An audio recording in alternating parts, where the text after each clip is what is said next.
Hola, yo soy el pastor Vladi, este es el Evangelio de Marcos y hoy veremos algo más sobre el servicio y el joven rico.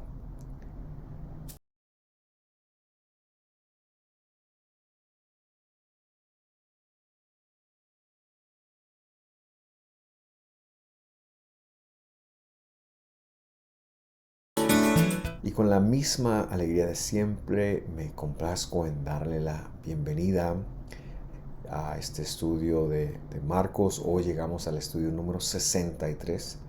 Hemos estado estudiando el Evangelio de Marcos ya 63 veces. Hoy estamos en el capítulo 10 y vamos a hacer una lectura desde el versículo 13 al versículo 22 y vamos en este recorrido de ir desentramando, de ir estudiando de acuerdo a su contexto el Evangelio, como lo vivió Jesús, como lo vivieron los apóstoles y cómo fue dado. Yo le invito para que usted se una conmigo en una oración. Vamos a pedirle al Creador que Él nos guíe y tenga bien abrir el buen tesoro de su corazón. Nuestro buen Dios, te damos muchas gracias por cada uno de mis amigos, hermanos, que juntos estamos estudiando tu palabra. Señor, ayúdame a explicar lo que has puesto detrás de este tiempo de estudio y también ayúdame a poderlo plasmar en palabras que puedan ser fácilmente captadas, que no salga de mi boca una contradicción o algo que tu palabra no dijo. Lo pedimos, Señor, también rogándote que a cada uno de los que hoy sintoniza y ve en este momento, donde quiera que lo haga, que tú los bendigas, que tú los guardes y que tú los llenes de tu luz. En el nombre de Jesús. Amén y amén. Muy bien. Estamos entonces, como ya dije, a punto de empezar el versículo 13. Y antes de empezar, es un deleite para mí siempre el hacer una recopilación de lo que vimos la semana pasada. Y la semana pasada pues ya llegamos a el término de estos dos estudios que nos tomamos para explicar el matrimonio y el divorcio, aquella pregunta que algunos fariseos le hicieron a Jesús con respecto de si era lícito o no divorciarse, y ya vimos la importancia del matrimonio para Dios, pero también vimos el único causal de divorcio que la Escritura deja para el cónyuge que ha sido afectado. Vamos a empezar entonces en Marcos 10, versículo 13, dice de la siguiente forma: traían niños a Jesús para que Él los tocara, pero los discípulos los reprendieron. Quisiera extenderme un poquito más para hacer un análisis un poco más detallado de esta palabra, porque queremos hablar con respecto a este pasaje. Cuando seguimos la lectura, usted se da cuenta que puede dar lugar a mucho de que hablar de los niños que son ángeles, que de ellos es el reino de los cielos, y de aquí se han derivado muchas teorías que colocan una casi que divinidad en los niños. Y bueno, también nos hace ver que esto tendría que ver con la inocencia de los mismos. Sin embargo, esto conlleva un pequeño problema, y es que está escrito que no hay ni uno solo bueno.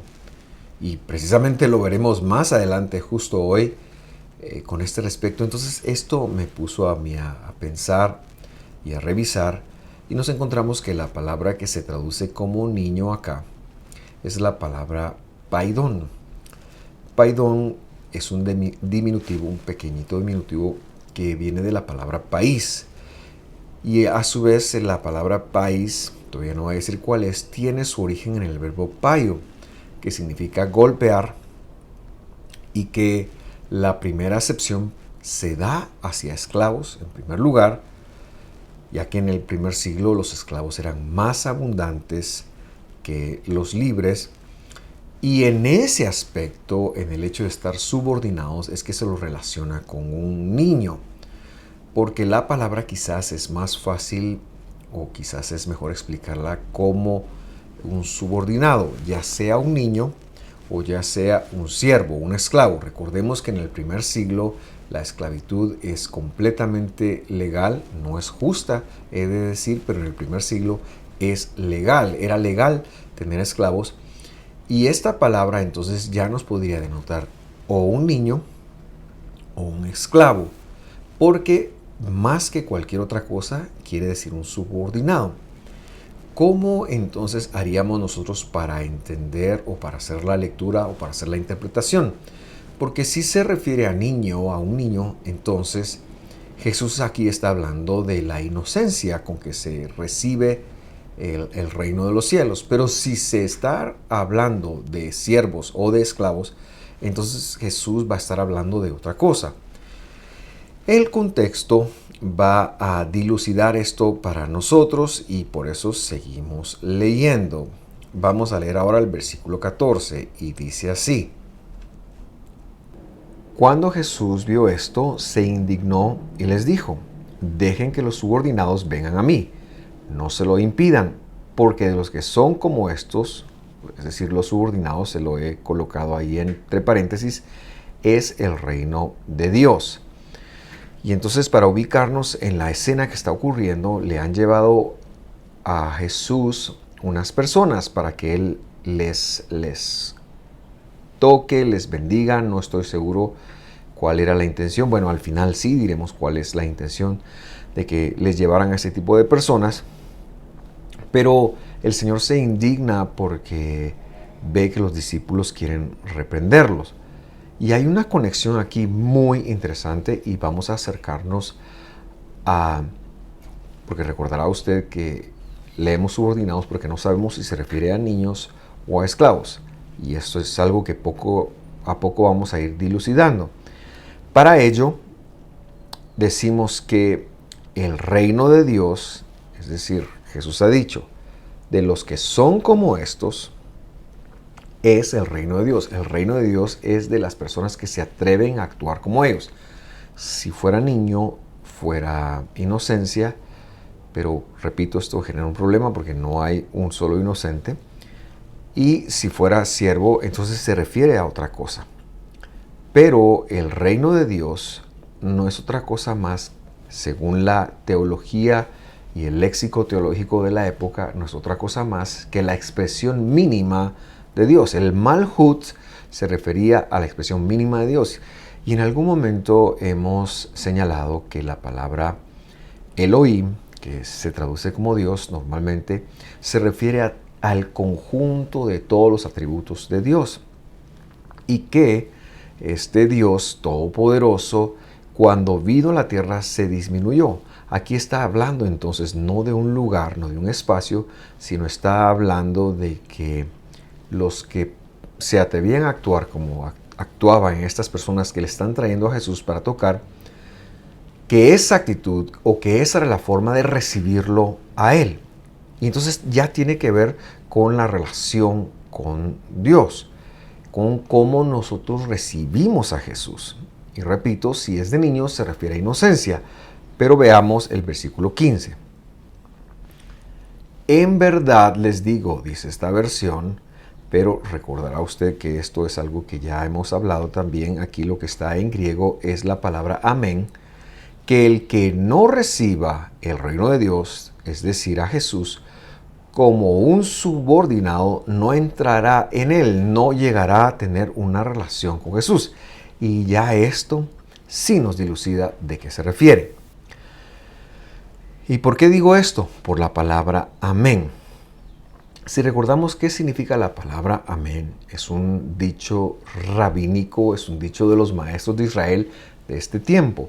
Cuando ellos querían decir, sobreexaltar o generar una expectativa en sus enseñanzas de que esto estaba escrito en el Humash, en el Pentateuco o en cualquier otro lugar de la escritura, ellos decían amén. Es decir, en Israel se acostumbraba, era una frase rabínica, que si yo iba a enseñar algo, voy a poner un ejemplo.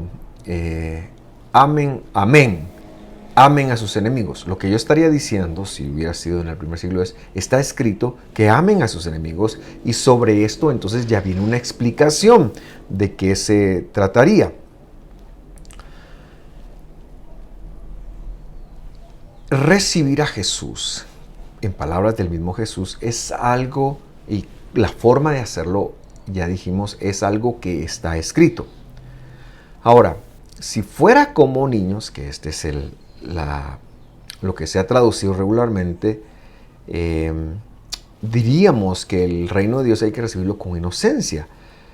Pero ¿quién de nosotros es inocente? Incluido a la hora que recibimos a Jesús, a los 20, a los 30. Quizás hay un poco de inocencia cuando se es niño, pero conforme uno va despertando a los apetitos de ser humano, es muy difícil encontrar la inocencia en cualquier persona. Por lo tanto, aquí lo que está diciendo es no tanto como niños, sino como siervos. ¿Y esto por qué lo sé? Porque el amén me está señalando que ya está escrito. Y está escrito en varios lugares, pero yo quiero leer un salmo que nos habla muy bien de qué se trata. Vamos al Salmo 123, versículos 2. Mire cómo dice este escritor inspirado por Dios. Como los ojos de los siervos miran la mano de su Señor, como los ojos de la sierva a la mano de su señora, es decir, dependiendo de lo que pueda pasar de ellos, así nuestros ojos miran al Señor, nuestro Dios, hasta que tenga gracia de nosotros. Algunas personas colocan aquí misericordia, pero la palabra ahí es gen, es gracia. Y lo que enseña muy bien es cómo recibir a Dios, cómo relacionarnos con Dios. Hoy en día se lo tiene a Jesús como el amigo, como el cuate. De hecho, hasta se le falta un poco al respeto. Se le dice qué hacer, se le declara qué hacer. Pero lo que este verso está enseñando, y lo que Jesús siglos después toma como enseñanza, es que así como un esclavo no podía llevarse un bocado a la boca, que así como una esclava dependía de la instrucción de su ama, de su señora, nosotros también un día miraríamos al Señor. Y eso es lo que Jesús está señalando. El versículo 3 sigue diciendo, ten gracia de nosotros, oh Señor, ten gracia de nosotros, porque ya no soportamos el desprecio. Nuestro ser está cansado del escarnio de los que están en holgura y del desprecio de los soberbios. Y mire usted cómo lo pide. El salmista no está aquí dándole ninguna orden al Señor, que se acabe el sufrimiento, lo declaro, como hoy en día se hace, sino que está teniendo una relación y él sabe cuál es su posición. El reino de Dios, es decir, a Jesús, se lo recibe desde la posición de la humildad, desde la posición, como señala este salmo, en cuanto a que voy a bajar mi cabeza porque aquí viene el Rey de Reyes. ¿Significa esto que nuestra relación no puede ir más allá con el Señor? Yo creo que lo que significa es que el primer filtro por el cual nosotros debíamos de conocer a Jesús en nuestra intimidad es como Él, como nuestro Señor, porque Él es Dios, Él es todopoderoso. Claro, nos hace sus amigos, pero eso no significa que yo me puedo pasar de la raya con Él, sino que significa es que Él me va a abrir el buen tesoro de su corazón, pero nunca voy a dejar de ser siervo, nunca voy a dejar de tener que evidenciar este tipo de respeto, este tipo de honra al Señor y tomar su palabra, lo que Él dice como la ley para mi vida, y no que ahora yo voy a hacer mis metas, mis sueños se tienen que cumplir y yo lo declaro y lo decreto por todos lados. Entonces, corrigiendo cómo este pasaje fue escrito, yo le invito a usted a hacer lo mismo para que cada vez que lo vea, usted sepa con mayor certeza de qué se trata, Vamos a releer el versículo 13. Dice así, Marcos 10:13, traían siervos a Jesús para que él los tocara. Pero los discípulos los reprendieron, es decir, que los dueños de los esclavos quieren que Dios tenga una relación con ellos, que Jesús haga algo con ellos, que Jesús ya sea los bendiga. Y por el contexto vamos a ver cómo termina esto de una forma muy hermosa. Cuando Jesús, versículo 14, vio esto, se indignó y les dijo, dejen que los siervos vengan a mí, no se lo impidan, porque de los que son como estos, es decir, como siervos, es la relación con Jesús, es que se recibe a Jesús. Versículo 15, amén les digo, el que no reciba el reino de Dios como un siervo, no entrará en él. ¿Qué verdad más grande? No está hablando de inocencia, está hablando de autoridad, está hablando de poder bajar la cerviz, está hablando de sumisión completa, está hablando de entrega a Dios. Y esto nos lleva al versículo 16, el cual dice de la siguiente manera, y tomándolos en los brazos, es decir, se allegó como a abrazarlos, se allegó como a tener un contacto más físico, más importante con ellos. Dice, y tomándolos en los brazos, los bendecía poniendo las manos sobre ellos. Ahora, esta palabra los bendecía es muy interesante porque los tiene en los brazos y pone sus manos sobre ellos. Y es posible, porque así era como se bendecía en Israel, que se los haya sentado en las piernas. ¡Qué dignificación para los siervos! ¿Qué es lo que Jesús está diciendo? Que no hay esclavos para Él, que a Él le importan todas las personas, que no hay personas de segunda categoría para Él, pero que la actitud que ellos tienen es la forma de heredar el reino de los cielos. Y la palabra bendecir la hemos conectado con la palabra adoptar. Él los está injertando al reino de los cielos. Jesús está transmitiendo la salvación a los esclavos, a las personas que nadie da un centavo por ellos. Bueno, de hecho que son comprados, quizás sí dan centavos por ellos, pero son personas que no tienen derechos. Jesús les está dignificando porque los está haciendo ingresar a la relación con Él. Y eso era lo que le indignaba, que Él no pudiera hacer lo que Él había venido a hacer.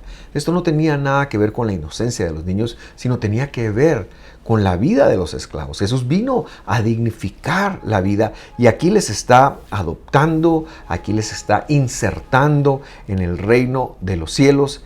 Y eso, mis queridos amigos virtuales, hermanos que nos sintonizan, es lo que quiere decir bendecir. Él los está incluyendo en el reino de los cielos y seguramente algún día, cuando el Señor venga en su reino, tendremos la oportunidad de conocer a estos siervos y tendremos la oportunidad de intercambiar experiencias con ellos. Pero hoy y ahora que estamos en el siglo XXI, es muy importante que aprendamos de ellos cuál es la mejor forma de relacionarnos con Jesús. Yo hago un llamado a nosotros a que consideremos muy bien cómo nos relacionamos con Jesús, porque aunque Él es, como dice un coro, nuestro amigo fiel, también es Dios.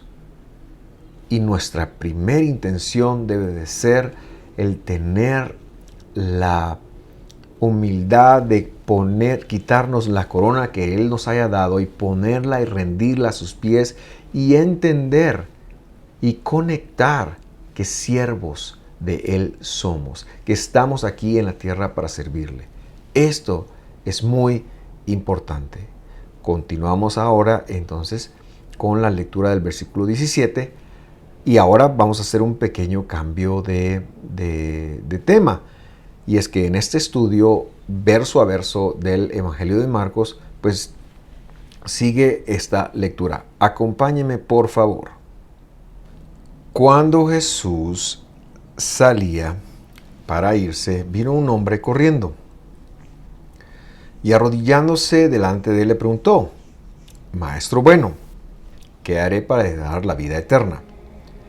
Jesús le respondió: ¿por qué me llamas bueno? Nadie es bueno sino uno solo, Dios. Y este versículo a cualquier creyente en la divinidad de Jesús debería de causarle un serio problema. En primer lugar, porque pareciera ser que Jesús está diciendo, mira, no me digas bueno, no me llames bueno. Bueno solo es Dios. Y si Él ve a Dios como un tercero y no se ve bueno a sí mismo, entonces Él no es Dios. Sería lo que está pasando. Y en segundo lugar, porque entonces, ¿por qué le pide la vida eterna a este joven? ¿Y por qué viene a arrodillarse delante de él si él no es Dios? Entonces está lleno de problemas y circunstancias que tenemos que hacer una mejor lectura del mismo. Yo veo en primero dos errores y los aclaramos acá. Y por favor haga esta corrección con nosotros. Vamos a ir al versículo 17 exclusivamente. Cuando Jesús salía para irse, vino un hombre corriendo y se arrodilló delante de él. En el primer siglo, un judío jamás se hubiera arrodillado ante una persona que no fuera Dios. Y este es un dato muy importante. Y le preguntó, maestro, bueno, ¿qué haré para heredar la vida eterna? Hace algunos años escuchaba yo a un maestro, un historiador más que maestro, hablando de este tema. Y él señalaba o dejaba en el aire que Jesús mismo había dicho que él no era Dios. Y a mí me causó mucho problema. Pero cuando vamos al griego y hacemos esta lectura, maestro, bueno, ¿qué haré para heredar la vida eterna? Nos vamos a dar cuenta de que lo que esta persona estaba preguntando era qué tenía que hacer de bueno para heredar la vida eterna. Es decir, él no le estaba diciendo bueno a Jesús. Él estaba preguntando qué bueno tenía que hacer.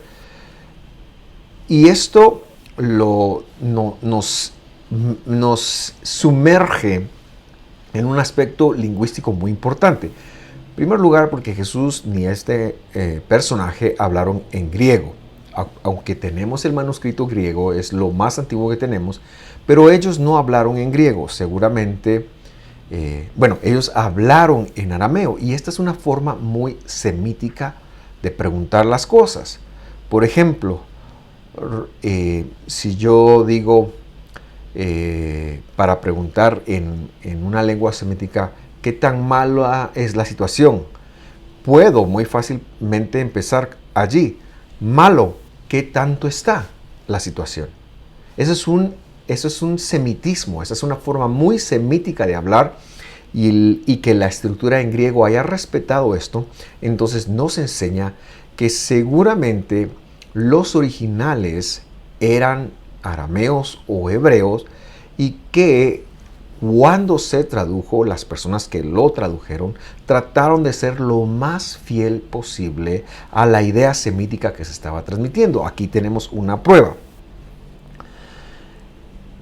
Es un hebraísmo decir, Tob, ¿qué haré? Bueno, ¿qué haré? Para hacer una pregunta, y lo que este muchacho, sabemos que es el joven rico, le llaman a él, está haciendo, es que no le está colocando el adjetivo de bueno a Jesús. Esto lo veremos por el siguiente verso también, es decir, lo confirmaremos. Pero tenemos que corregir acá que él no está adjudicándole el adjetivo de bueno a Jesús, sino que lo que está diciendo es, ¿qué de bueno debo hacer para heredar la vida eterna? Y entonces, piense en esa pregunta. ¿Qué hacemos? ¿Qué méritos, qué obras se pueden hacer para heredar la vida eterna? Nosotros sabemos que no se puede heredar la vida eterna por medio de obras. Este personaje que viene de un mundo judío en el cual se le ha dicho que sí, entra de esta forma con Jesús. Y lo que está básicamente preguntando es, ¿cuáles mandamientos me heredan la vida eterna? ¿Qué cosas buenas tengo que hacer? Muchas personas al día de hoy piensan que su actuar en esta tierra les va a generar,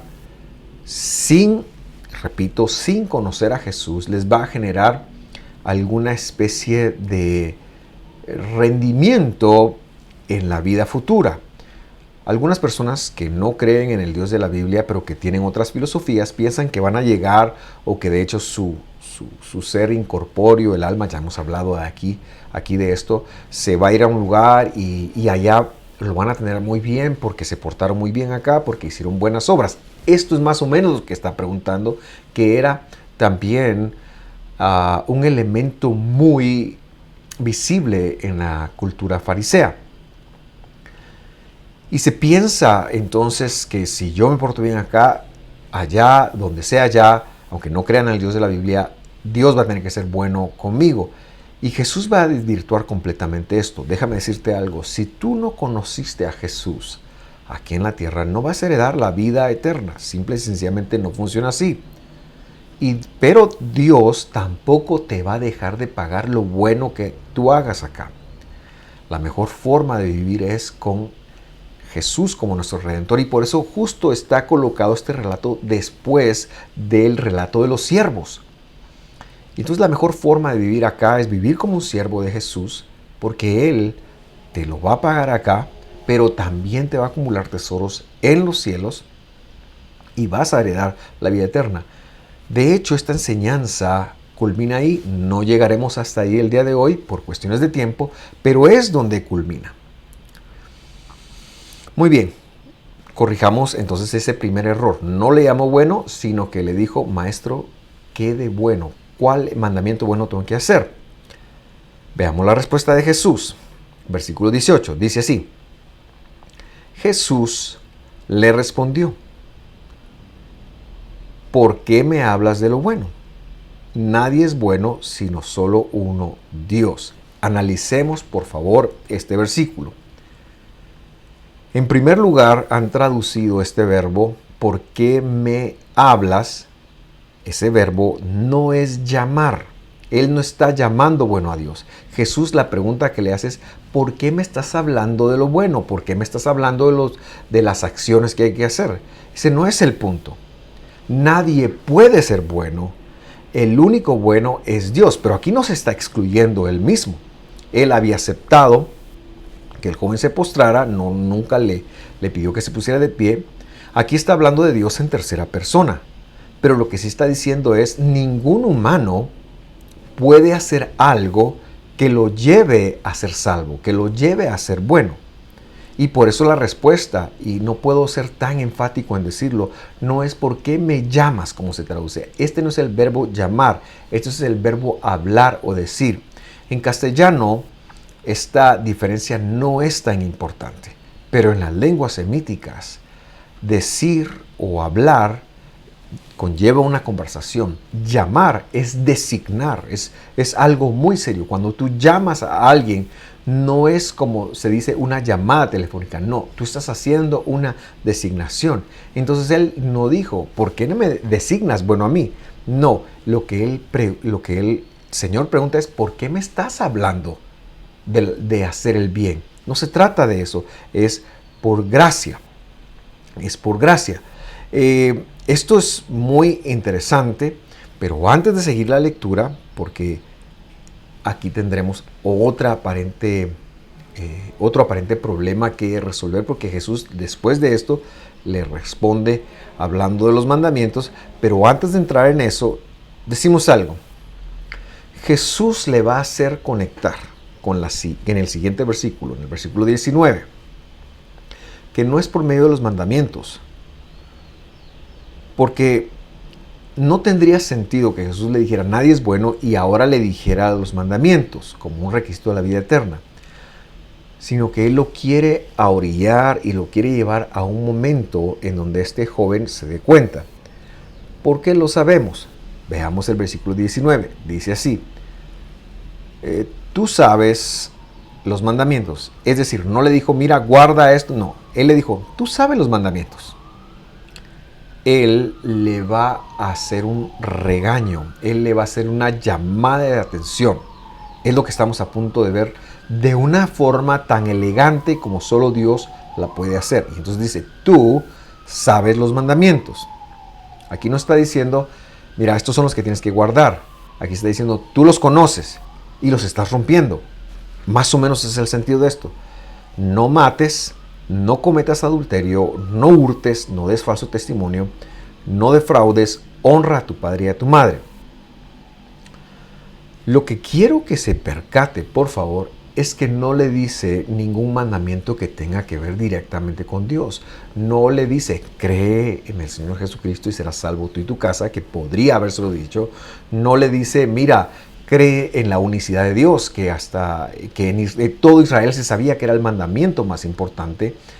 No le habla de una relación con Dios, sino le habla de los mandamientos que tienen que ver con el prójimo. Como que le estuviera diciendo, mira, ponle atención a estas cosas que no estás haciendo. Es decir, nadie llega por los mandamientos, pero si conoces los mandamientos, muchacho, y ni siquiera los estás guardando, porque mira, no mates, no mates, no cometas adulterio, no hurtes, suena a acusación, no des falso testimonio, no defraudes, honra a tu padre y a tu madre. Versículo 20. Dice así: Maestro, todo esto lo he guardado desde mi juventud, dijo el hombre. A veces tendemos a creer que en la Biblia no hay mentiras. Por supuesto que de parte de Dios no las hay. Pero sí hubo personas en la Biblia que mintieron. ¿Recuerde usted a Ananías y a Zafira? Bueno, este hombre está mintiendo. No lo ha guardado. Y lo sabemos por la respuesta de Jesús, que es contundente. Léala conmigo. Versículo 21. Jesús, mirándolo, lo amó. Lo amó. Y aquí quiero hacer un comentario. Cuando Jesús escucha que este muchacho, este hombre, le habla de la vida eterna, él, diciendo qué mandamientos tengo que hacer, él le dice aquellos que probablemente él está teniendo dificultad en guardar. Cuando el muchacho, de una forma mentirosa y pretenciosa, le dice, no, eso ya lo he guardado, Jesús respondió con amor, respondió con compasión. Y dándose cuenta de que este muchacho, este personaje, en lugar de querer admitir, en lugar de querer ser corregido, estaba dispuesto a llevar esto al punto más extremo, con tal de no corregir, se va a enfocar en la situación, en la circunstancia que ocupa el puesto número 1 de su corazón. Sigamos leyendo. O releamos. Jesús, mirándolo, lo amó y le dijo, esta respuesta es irónica. Una cosa te falta. Ve y vende cuanto tienes y da a los pobres y tendrás tesoros en el cielo. Ahí quiero comentar algo más. El Señor se da cuenta entonces de cuál es el verdadero Dios de este muchacho, de esta persona. Le dice que vaya y venda todo lo que tiene. No porque eso le va a generar la salvación. No, ya veremos qué le va a generar la salvación. Consecuente con lo que ya dijo y consecuente con lo que está escrito. Pero si verdaderamente este hombre hubiera estado interesado en hacer cualquier cosa y si ya hubiera guardado todos los mandamientos que tenían que guardarse, si él ya hubiera estado con esto, entonces él tendría una conciencia con respecto de qué es la vida eterna, qué es la vida para siempre. Y si verdaderamente esa era su intención, todo lo que poseía no era nada. Era un precio muy corto que él podía pagar para heredar la vida eterna. No es lo que Jesús está diciendo, pero Jesús le está demostrando a él que su corazón está en el dinero. Si no lo hubiera estado, él hubiera dicho, muy bien, Me voy a despojar de esto porque voy a tener la vida eterna. Él no quería la vida eterna. Él quería que se le diera aprobación, él quería que se le aplaudiera. Él era una de esas personas que buscaban la aprobación, que buscaban los aplausos, que buscaban la validación, ser validados en otras personas.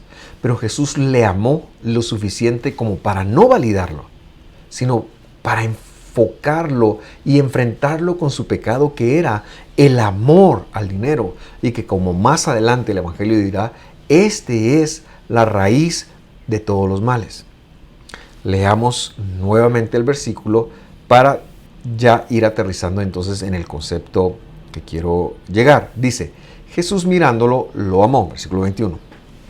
Y le dijo, una cosa te falta, de ahí vende cuanto tienes y da a los pobres, y tendrás tesoro en el cielo. Y aquí viene la última parte. Entonces vienes y me sigues. Entonces vienes y me sigues. Jesús le está diciendo, yo soy el bueno. Seguirme a mí, como los siervos voltean a ver la mano de sus amos, como las siervas voltean a esperar, encontrando gracia de la mano de sus amas. Seguirlo a Él de esa manera, entregar la vida, dar toda la vida, no solo una parte de la vida, no solo lo que yo pienso que está bien. Esa es la lección que este joven nos está interpretando. ¿Qué es ser salvo? Ser salvo es entregarlo completamente todo y seguirlo. Seguir a Jesús porque Él es Dios. Entonces no solamente Él se está validando como Dios, también está diciendo que no se trata de méritos, pero también nos está enseñando de que es tal la importancia de seguir a Dios que debemos, si compite con Él, dejar cualquier cosa. La próxima semana expandiremos un poquito más en esto porque es allí donde acaba la historia. Pero hoy, que ya se va acercando nuestro tiempo juntos al final, decimos que somos salvos por gracia, por la elección divina. El verdaderamente salvo le sigue a Él y quiere ser como Él es. No nos cansamos de decir esto. Antes de terminar, veamos cuál es la reacción de este personaje. Versículo 22. Pero él, afligido por estas palabras, se fue triste, porque era dueño de muchos bienes. Quiero aterrizar entonces con dos conclusiones aparte de todo lo que he dicho. No quería él pagar el precio de la vida para siempre. Aunque según él, engañándose a sí mismo, sí estaba dispuesto, lo que sucede es que el Mesías le pone el dedo en la llaga y no quiso reaccionar a entregar la llaga. La llaga es el amor al dinero. Jesús le invita a hacer lo opuesto a amar el dinero, y es amarlo a Él, seguirlo a Él. Seguirlo a Él, que dicho sea de paso, probablemente para nosotros en el occidente sí empieza con levantar la mano y hacer una confesión de fe, pero no necesariamente empieza ahí, sino que es el proceso de llamado, de elección que Dios nos da, en el cual, más allá de una emoción, más allá de que se cantó la canción correcta, de que el predicador lo supo envolver a la persona, más allá de la cuestión emocional, seguirlo a Él significa conectar que estamos dispuestos a ocupar el lugar de siervos y que estamos dispuestos a que Él ocupe el lugar que le corresponde, el lugar del Señor. Jesús le ha mencionado esto, se lo ha hecho querer ver, señalándole los mandamientos que Él estaba seguramente infringiendo. La última conexión es nuevamente señalar que cuando Él le dice que puede dejarlo todo por Jesús, pero que debe seguirlo a Él, lo que está señalando, entre otras palabras, es lo que ya se había dicho en el verso, permítame, en el verso 18. Y lo leemos de la siguiente manera. Jesús le respondió: ¿por qué me hablas de lo bueno? Nadie es bueno, solo Dios, y por eso a Él hay que seguir. Cuando Él le pide que lo siga, también le está haciendo la referencia de que Él es Dios. Querido amigo, querido hermano que nos acompaña, es muy importante que podamos aclararnos cómo vemos a Dios. Hoy en día hay un evangelio con el cual tenemos que tener mucho cuidado, un paraevangelio, diría yo, en el cual Dios está a nuestro servicio y entonces declaramos y hacemos y mandamos y creemos y Dios tiene que hacer. Pero Dios no está al mando de nadie. Él es fiel. Él es fiel y nos ha llamado a nosotros a servirle a Él. Mi llamado para ti es que tú puedas, si es así, invertir estos papeles y dejar que Él sea Dios y reconocer que tú eres su siervo. Esto es recibir el reino de Dios. Que Dios te guarde, que Dios te bendiga, que Él te colme de todo bien. La próxima semana continuamos elaborando un poquito más con respecto de esta porción, porque vamos a ver la discusión posterior que surgió entre Jesús y los discípulos a partir de este diálogo. Y yo me despido no sin antes recordarles que en nuestras redes sociales tenemos muchos mensajes, tenemos muchas versículos que queremos compartir contigo. También tenemos nuestros servicios en vivo en Facebook, en Instagram. Bueno, ahí no están en vivo los servicios, pero sí están en vivo estos estudios. Y recordarte que puedes acceder a nuestro muro, visitarnos, puedes compartir cualquier publicación que tú quieras. Queremos que la tierra se llene del conocimiento del Mesías, de su majestad, el Mesías Jesús. Y te invito también a seguirnos en cada una de estas redes. Te invito también a suscribirte a nuestro canal de YouTube, en donde encontrarás material muy importante y muy bueno con respecto a la divinidad, a la deidad de nuestro Señor Jesús. Con mucha alegría nos vemos la próxima semana. Hasta pronto.